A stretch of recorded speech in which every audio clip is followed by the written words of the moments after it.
Every morning, the world is born anew. The rising sun brings not only light but also opportunity. A sacred moment where thought becomes power, and word becomes law. Before the noise of the day rushes in, before the world lays its heavy hands upon you, there is a stillness. And in that stillness, you are invited to speak. What you say in those first waking breaths will chart the course of your day like a captain at the helm of a mighty ship. Your words, chosen wisely, can break the spell of fear, dissolve the clouds of doubt, and summon the forces of good fortune. Life responds not to struggle, but to faith. It mirrors not confusion, but clarity. That which you plant in consciousness blooms in experience. Therefore, the morning is not to be squandered in worry or haste. It is a garden to be sown with truth. As the old thought dissolves and the new day dawns, you must speak as one who commands invisible armies. You must declare the truth of who you are and what belongs to you by divine right. You must rise not only from your bed, but into your power. Begin with gratitude, for it is the gate through which all blessings enter. Speak of the good that is already yours. Declare your perfect health, your overflowing abundance, your divine protection. Speak to your soul as a wise teacher speaks to a child, firm in truth, gentle in tone. For the subconscious mind, like a garden, accepts every seed. You cannot afford to sow weeds of fear and reap a harvest of joy. Say to yourself, I walk in a world that is for me, not against me. Every step I take is on holy ground. Doors fly open before me because I walk with purpose, led by unseen hands. The supply I need is already mine. I am one with infinite intelligence, and nothing can be withheld from me. There is no virtue in bracing for disaster, no glory in repeating yesterday's doubts. Each morning is a new decree, and if you decree from love, from faith, from power, then nothing can stand against you.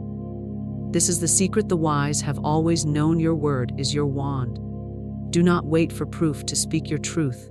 Speak your truth, and proof will follow. You are not a victim of circumstance, but a creator of conditions.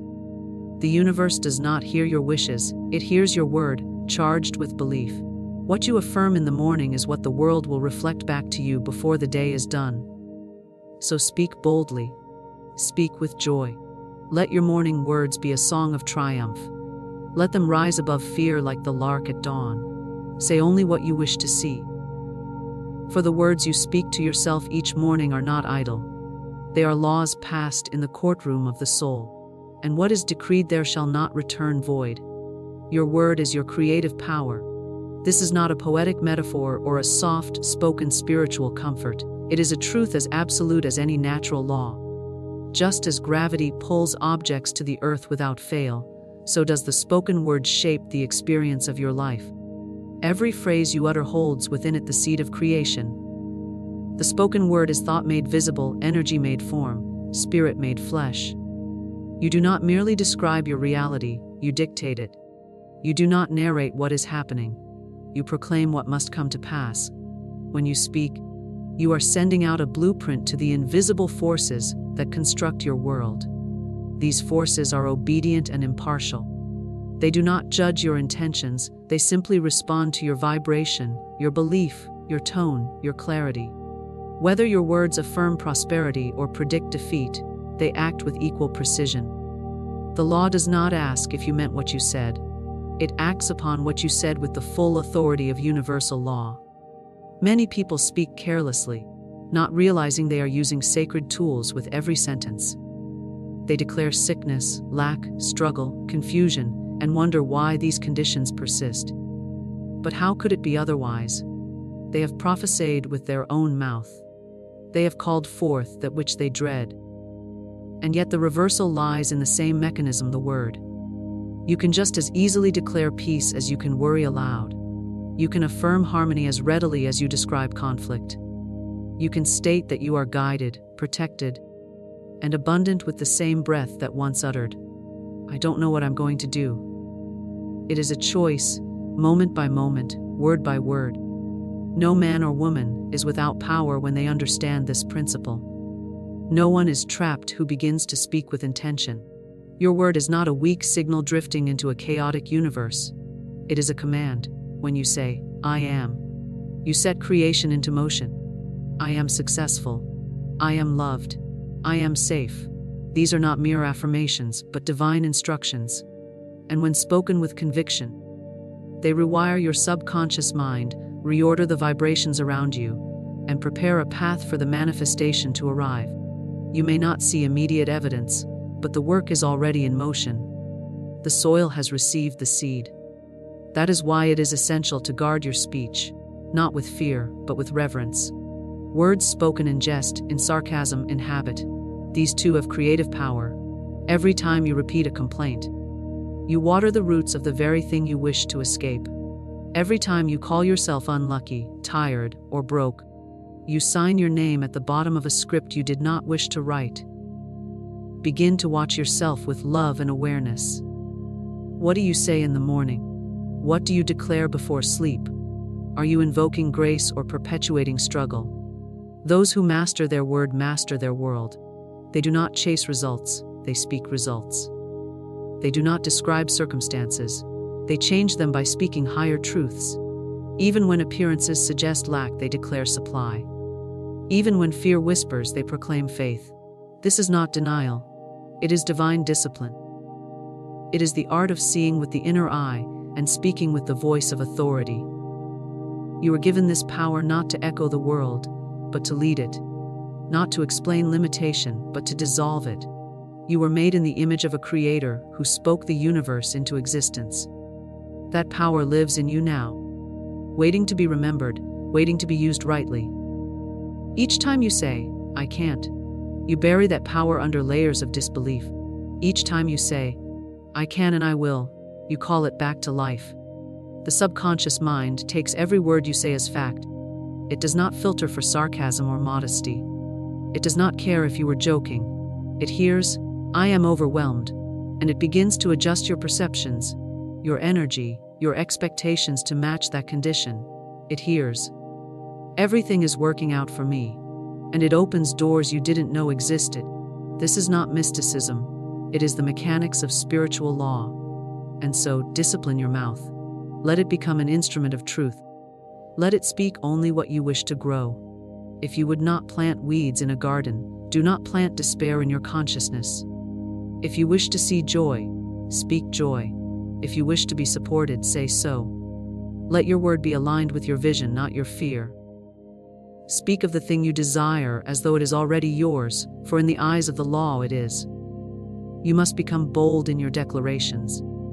Life bends to the will of the one who speaks with authority. Not with arrogance, but with spiritual confidence. To say, I am blessed, is not to ignore pain. It is to acknowledge a higher truth that can dissolve pain. To say, everything is happening for my good, is not to deny challenge.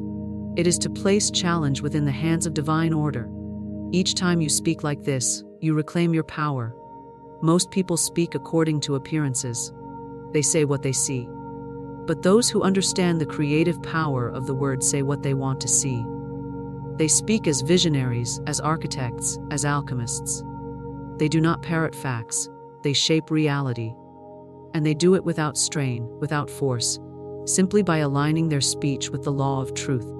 There is a sacred responsibility in knowing this. You can no longer afford to speak idly. You cannot indulge in self-deprecating humor, in casual pessimism, in habitual complaints, and expect your life to rise. You must become a deliberate speaker, a watchman at the gate of your own mouth. Let every sentence be weighed in the balance of truth. Let every phrase either uplift, correct, or command. There is no neutral word. Each one builds or destroys, blesses or binds. It may feel awkward at first to change your language. You may catch yourself halfway through a sentence and correct it. That is good. That is growth. You are shifting lifetimes of unconscious speech into conscious creation. With practice, your words will become your allies. They will go before you, preparing the way. They will meet others in return with blessings. They will comfort, attract, restore, and guide. They will become the divine messengers they were always meant to be. When you speak from this place of knowing, things begin to happen. The atmosphere around you changes. People respond differently.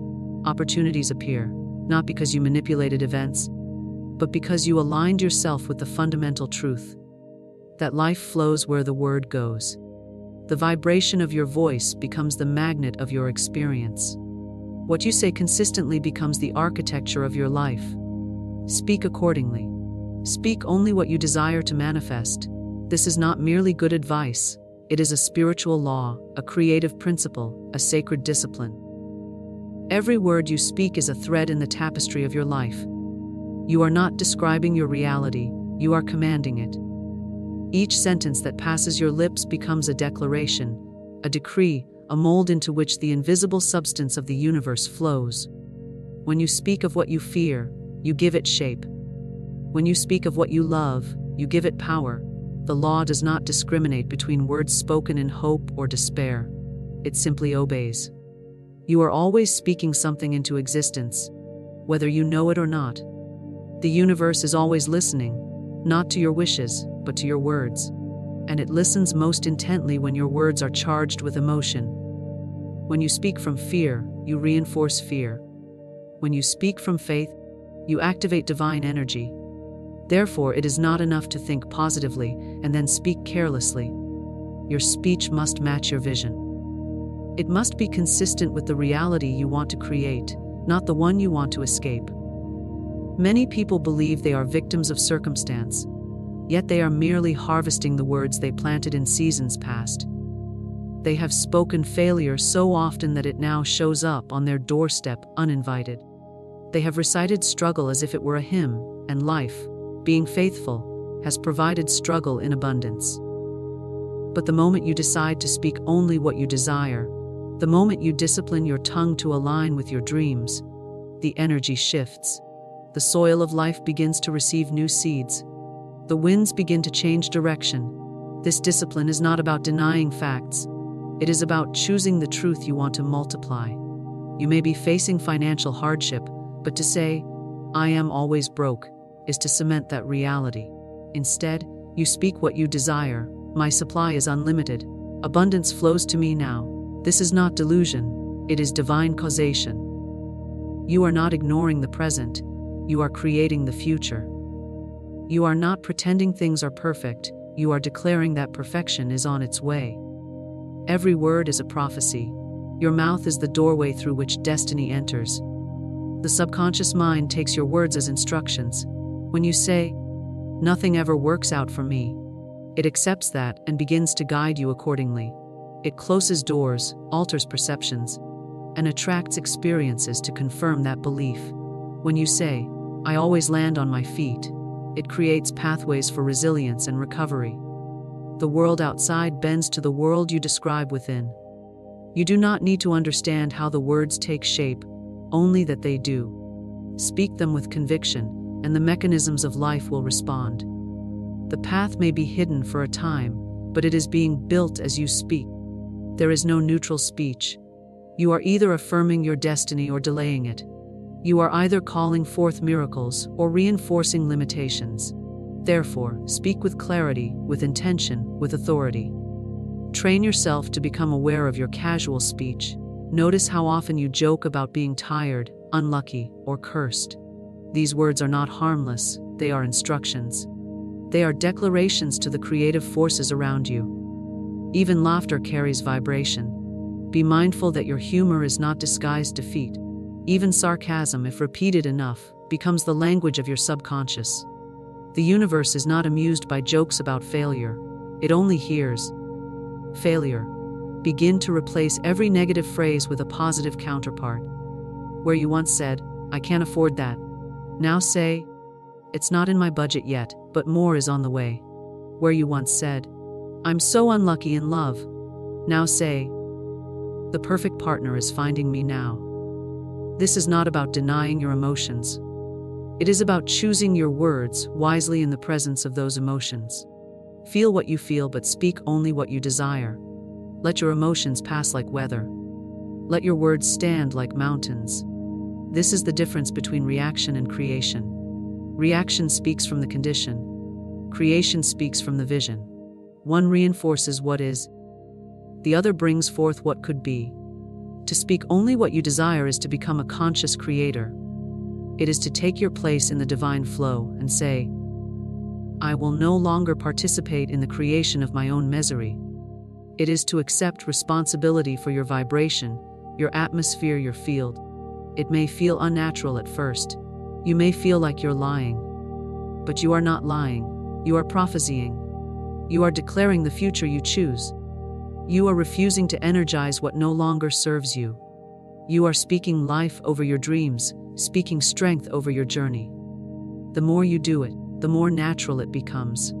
And the more natural it becomes, the faster it manifests. Words are spiritual currency. Spend them where you want to grow.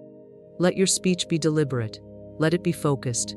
Let it be joyful. Avoid idle talk, gossip, and self-deprecation. These things drain your power. Speak as if your every word is sacred, because it is. Speak to uplift, to heal, to align. Speak with elegance, with purpose, with vision. Speak of beauty, of success, of divine timing. Speak what you desire in the present tense. I am, I have, I know, I receive. Let the subconscious mind take these phrases as its new commands. Surround yourself with people who honor the power of the word. Listen to those who speak from truth, not from fear. Protect your ears from language that brings you down. What you hear often becomes what you say. What you say becomes what you live. Let your circle be one of deliberate creators, not chronic complainers. Let your environment echo the vibration you wish to maintain. If a situation arises that tempts you to speak defeat, pause, breathe, redirect, ask yourself, do I want more of this? If not, say nothing.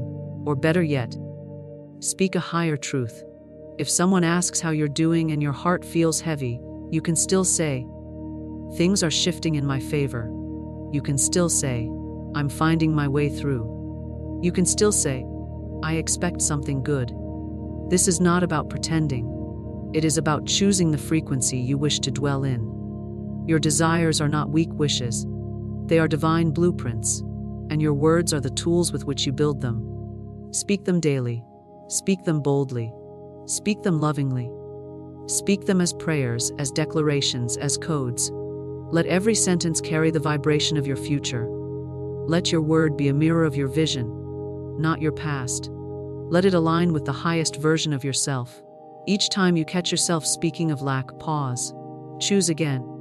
Each time you are tempted to describe what is going wrong, choose instead to describe what is unfolding.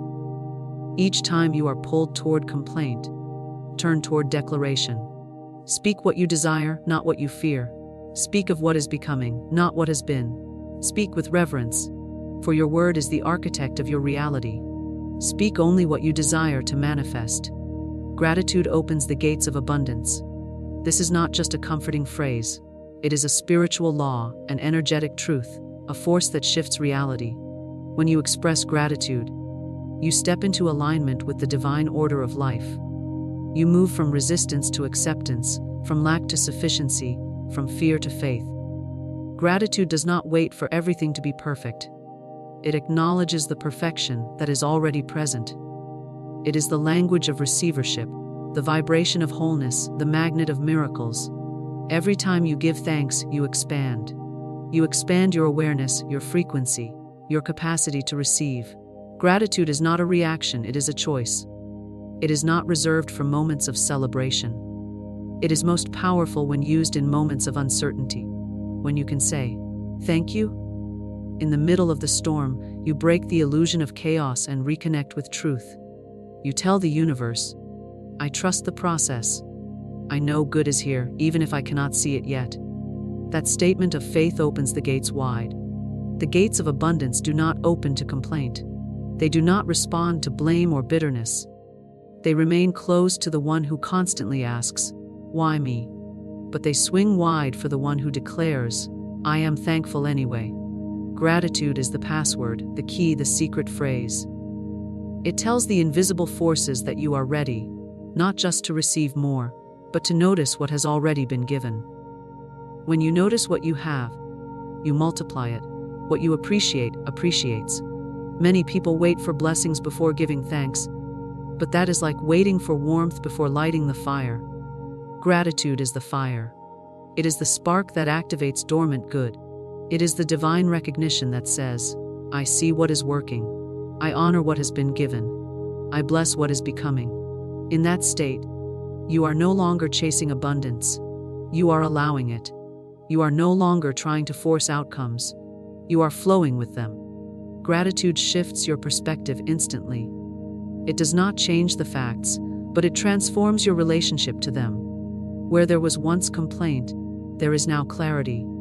Where there was once scarcity, there is now sufficiency. Even in the absence of physical proof, gratitude declares abundance. It sees what the eyes cannot see. It hears the silent rhythm of grace beneath the noise. It is not naive, it is spiritually intelligent. It recognizes that behind every appearance is an unfolding pattern of good. To live in gratitude is to live in wealth, not necessarily measured in dollars, but in awareness, in peace, in flow. Wealth of mind precedes wealth of form. The one who can find something to be grateful for in every moment is rich beyond measure. They have mastered the vibration of prosperity. They are no longer desperate. They are magnetic. Life loves to give to those who are already giving thanks. The grateful soul becomes a channel through which more can pour. There is no moment too ordinary for gratitude. You can give thanks for breath, for sunlight, for the ability to read these words. You can give thanks for clean water, for the food you've eaten, for the lessons you've learned. You can give thanks for your body, your mind, your resilience. You can even give thanks for the closed doors, for they redirected you. You can thank the delays, for they protected you. You can bless the challenges, for they refined you. Gratitude does not require evidence. It creates it. When you begin to thank life in advance, you become a co-creator of blessings. You declare, I know my good is on its way. I trust in divine timing. I receive it now in joy. That is not wishful thinking, that is creative power. The universe mirrors your frequency. Speak gratitude, feel gratitude, live in gratitude, and you will witness more and more reasons to continue. Gratitude calms the mind and activates the heart. It pulls you out of mental loops and returns you to the present moment. It silences the voice of fear and awakens the voice of wisdom. In the presence of sincere thanks, anxiety cannot survive, worry dissolves, comparison vanishes. You are no longer chasing something outside yourself. You are rooted in the now, where all good begins. You become a peaceful receiver instead of a restless seeker. To begin a day with gratitude is to give it direction. It is to tell the day, I expect good. I welcome blessings. I am attuned to beauty. From that place, opportunities are easier to see, solutions more available, connections more harmonious. You start to walk through life with the eyes of grace. You recognize small miracles, subtle gifts, gentle nudges. You stop needing the dramatic and start appreciating the simple. And in that simplicity, the extraordinary often appears. Gratitude is also protection. It shields you from the illusion of not enough. It guards you against envy and comparison. It keeps your focus on what's working, even when not everything is perfect. A grateful person is not blind. They simply choose to magnify the good. They do not deny reality. They shift their relationship to it. They do not pretend all is well. They declare that good is present, even now, and therefore more is on its way. When you make gratitude a practice, it becomes a state of being. You no longer have to try. You simply are grateful. It becomes automatic, natural, effortless. The words, thank you, become more than manners. They become a spiritual vibration. You start to infuse gratitude into your speech, your thoughts, your responses. You begin to thank people for their presence. Thank challenges for their growth. Thank the day for simply being. You can write your thanks. You can speak them aloud. You can feel them in silence. The form does not matter, the energy does. Sincere gratitude carries power. It moves mountains, softens hearts, opens doors. When you are grateful, you are not begging. You are receiving. You are not trying to earn blessings. You are witnessing them. You are not asking from emptiness. You are overflowing. Gratitude and abundance are two sides of the same coin. To have one is to activate the other. Gratitude says, I already have enough. And the universe replies, then you are ready for more. Gratitude says, I trust in what is. And life says, let me show you what else is possible. It is the spiritual posture of prosperity, the inner signal that says you are already rich in spirit. You need not wait for the perfect moment. Begin now. In this moment, you can find something, anything, to bless. That blessing becomes the seed, and from that seed, much will grow. Gratitude does not demand perfection. It reveals the hidden good within imperfection. It transforms your energy field and prepares you to hold more light, more joy, more flow.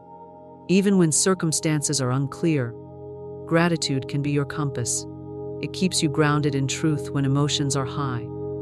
It brings you back to yourself when the world pulls you in many directions. It reminds you that even when things seem uncertain, something is always working for your good. Gratitude is the voice that whispers, you are already supported. You are already loved. You are already enough. In faith overrides fear and doubt. This is not a suggestion. It is a principle, a power, a spiritual mechanism that dissolves limitation. Faith is not the absence of fear, but the force that renders it powerless. When faith is present, fear cannot take root. It may knock on the door, it may whisper in the shadows, but it cannot dominate a heart anchored in belief. Faith speaks the language of the soul. It knows a deeper truth, a higher law, a divine timing that overrides all visible appearances. Fear is always based in what might go wrong. It projects illusions, builds shadows, and convinces the mind to expect the worst. Doubt questions everything, even your own strength. It stirs confusion, delays action, and clouds vision. But faith, even a spark of it, begins to dismantle those illusions. It shines a light that dissolves fear's shadows and quiets the noise of doubt. Faith says, there is a way, even when the path is not visible. Faith declares, I am guided, even when the next step is uncertain. Faith does not need evidence to move. It moves first and allows evidence to follow. It trusts in the unseen, the unformed, the not yet manifest. It is the bridge between vision and reality. You may not know how, you may not know when, but faith does not require details. It requires trust. It requires willingness. It requires your decision to align with the possibility of good. The moment you choose faith over fear, the shift begins. Fear tightens. Faith opens. Fear contracts the mind, closes the heart, and restricts movement. Faith expands your energy, opens the heart to receive, and invites inspired action. You cannot move freely in the grip of fear. It paralyzes and postpones. But even a single breath of faith can break that grip. It can restore your rhythm, your clarity, your strength. It can lift you from indecision and guide you to the next aligned step. Faith is your natural state. You were born with it. As a child, you believed before you questioned. You trusted before you doubted. But as experiences accumulated, many began to lean more on logic and less on intuition, more on what's proven and less on what's possible.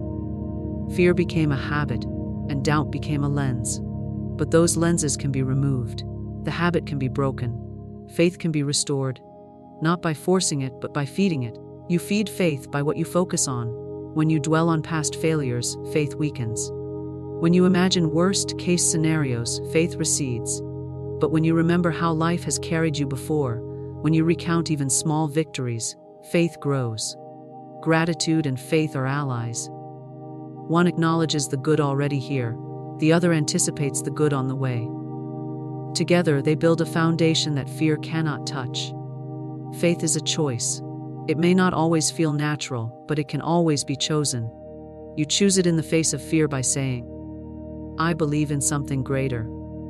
You choose it in the presence of doubt by saying, I don't need to know everything. I trust what I cannot yet see. You choose it when circumstances shake, when doors close, when answers delay. And the more you choose it, the stronger it becomes.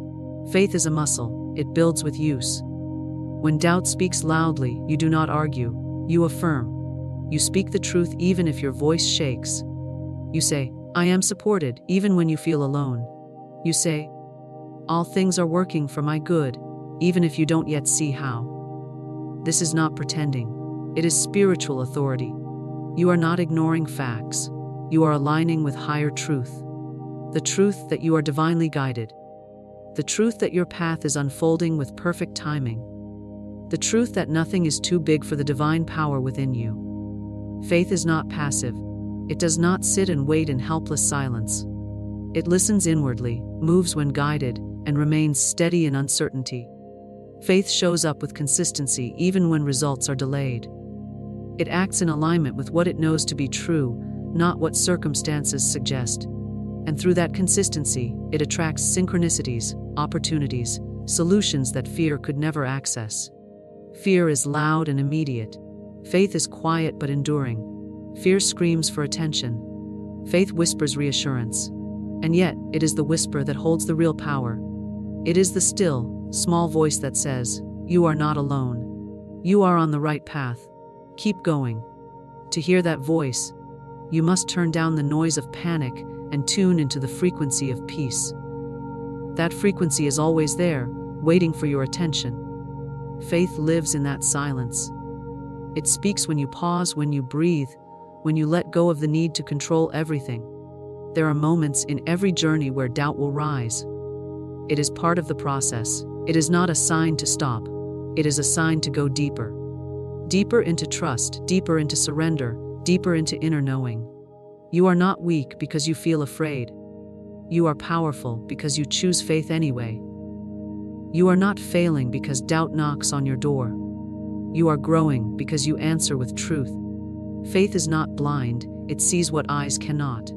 It sees the outcome held in the seed, the promise hidden in the delay, the gift wrapped in the challenge. Faith looks beyond appearances and anchors into essence. It says, "I know who I am." Even when the world questions, it says, "I know what I carry." Even when the vision hasn't materialized, it says, "This too is working for me." Even when the path is unfamiliar, you build faith by keeping promises to yourself. Each time you follow through, trust increases. Each time you listen to intuition, alignment strengthens. Each time you act with courage, the evidence of faith appears. It may come in subtle ways, a message, a sign, a moment of peace, but those subtle signs compound into unshakable knowing. You begin to realize that life meets you at your level of faith. What you believe becomes your experience. When fear rises, pause and breathe. Ask yourself, what would faith say here? Then say it. Let your words reflect your inner authority, not your external anxiety. Speak not as one who is at the mercy of life, but as one who walks in partnership with it. Speak as if what you desire is already real, because in the realm of spirit, it is. Faith does not need proof to begin. It begins and allows proof to arrive. In times of waiting, let faith be your anchor. In times of change, let faith be your compass. In times of challenge, let faith be your strength. You are not required to have all the answers. You are only required to trust the next step. You are not here to predict the entire outcome. You are here to walk with belief, to speak with conviction, to act with courage. Fear may visit, but it does not get to stay. Doubt may speak, but it does not get the final word. You are the author. You hold the pen. And every time you write the story of faith, you rewrite the story of your life. Faith overrides fear and doubt, not by force, but by frequency. It rises above, lifts you up, and restores your vision. It reminds you who you are and what is possible. It clears the fog and reveals the way. It transforms the unknown into the known, the impossible into the inevitable, the unseen into the seen. Each morning is a divine reset. This is more than just a comforting idea. It is a sacred truth rooted in the rhythm of the universe. Life is built in cycles. The sun rises, the tide returns, breath flows in and out, and the soul is given a new beginning with every dawn. When you awaken each day, you are not merely resuming from yesterday. You are stepping into a field of new potential, a clean slate offered by divine intelligence. It is the invisible gift wrapped in ordinary moments, waiting to be recognized by the one who sees with spiritual eyes. No matter what happened the day before, whether you triumphed or struggled, whether you rose in strength or fell in weakness, the morning does not carry judgment. It carries invitation. It says, begin again. It says, try once more, but this time with wisdom gained. It says, bring only what serves you forward and leave the rest behind. The morning is not the continuation of your problems. It is the opportunity to choose again, think again, speak again, and align again. You are not required to carry yesterday's burdens into today. You may if you choose, but the law does not demand it. The energy of the new day is neutral until you shape it.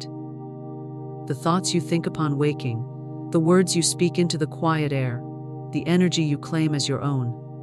These are the materials from which your day will be formed. Each morning is a blank page, and your consciousness is the pen. Each thought is a brushstroke, each belief is a decision. The divine reset is not bound by clocks or calendars. It is spiritual. It is not about erasing the past, but about reclaiming your power in the present. When you wake up, you return to the place of choice. The world outside may remain the same, but you are free to shift your inner world. And as you shift that, the outer will eventually follow. Morning is a threshold, and how you cross it determines the rhythm of your day. You can cross it with worry or with wonder, with dread or with declaration. You do not need permission to start fresh. The reset is your birthright. It is part of the divine design. Life is not holding your past against you. It is offering you this moment, now, to begin again with greater clarity, greater love, greater faith. The sun does not rise halfway because of your mistakes. It rises fully, faithfully, whispering, "You are still worthy of light." That is the essence of grace. When you treat each morning as a divine reset, you become a conscious participant in creation. You begin to honor the sacredness of the first thoughts you think, the first words you speak. You stop rushing into the noise and instead choose to enter the day with intention. You set the tone. You declare the atmosphere. You remember that you are not at the mercy of circumstances. You are the architect of how you move through them. Most people begin the day by replaying the past. They open their eyes and invite yesterday's stress back in. They carry arguments, regrets, unfinished tasks, and unresolved emotions straight into the new dawn. But you can choose differently. You can pause before you pick up the weight again. You can breathe and say, "Today I begin anew." You can affirm, "This is a new day filled with new possibilities." Those words are not mere sentiments. They are activations. They reset the energetic pattern. They shift the trajectory. Each morning, life gives you back your power. Not because you earned it, but because it is yours. You are not your past. You are not your thoughts. You are not your fears. You are not even your achievements. You are a divine being with creative authority. The morning is when this truth is easiest to remember, before the distractions begin, before the momentum of the world pulls you into its story. In that quiet moment, you are closer to source, to spirit, to the stillness that births all things. You can use the morning to speak to your soul. You can look in the mirror and bless your reflection. You can sit in silence and listen for guidance. You can write down what you are grateful for, what you are calling in, what you are choosing to release. You can declare your alignment, your purpose, your truth. These simple rituals are not just practices. They are portals. They usher in the version of you that is ready to live with greater consciousness, compassion, and clarity. If yesterday was heavy, let this morning be light. If yesterday was chaotic, let this morning be calm. If yesterday was filled with confusion, let this morning be a return to inner knowing. Nothing is final unless you decree it so. You are not defined by what has been. You are defined by what you now choose to become. The divine reset honors your right to evolve. It does not shame your missteps. It welcomes your next step. Life is generous in its offerings. It gives you the sun again, the breath again, the moment again. You do not need to be perfect to begin. You only need to be present. The reset is not about force. It is about surrender. It is not about trying harder. It is about allowing more deeply. It is about saying yes to what wants to emerge from within you today. That emergence might be soft or strong, quiet or bold, inward or expressive. However it appears, it is sacred. You can awaken into joy. Not because everything is resolved, but because joy is your natural state. You can rise into peace, not because there is no noise around you, but because there is quiet within you. You can step into purpose, not because the path is fully lit, but because you are willing to walk it with faith. Each morning offers this permission slip. Each morning offers this sacred pause. You do not need to wait for a new year, a new month, or even a new week. You only need this sunrise, this breath, this choice. When you remember the power of the morning, you reclaim your role as co-creator with life itself. You stop dragging the past into the present and start building from truth. You stop letting fear write your story and start allowing spirit to move your hand. Even if nothing around you changes, the inner reset changes everything. It shifts how you see, how you respond, how you show up. It creates space for new solutions, for new perceptions, for new ways of being. You begin to move from habit into awareness, from reaction into intention. And from that place, new outcomes naturally follow. The divine reset is not loud. It does not force its way into your awareness. It waits patiently for you to remember. It arrives with the first light on your pillow, with the hush before the alarm, with the coolness of the air against your skin. It is the invitation to rise in consciousness, to bring your spirit forward, to remember that nothing is stuck unless you keep it that way, to remember that you are more than your circumstances, to remember that this moment, this exact breath, is the most powerful place from which to begin.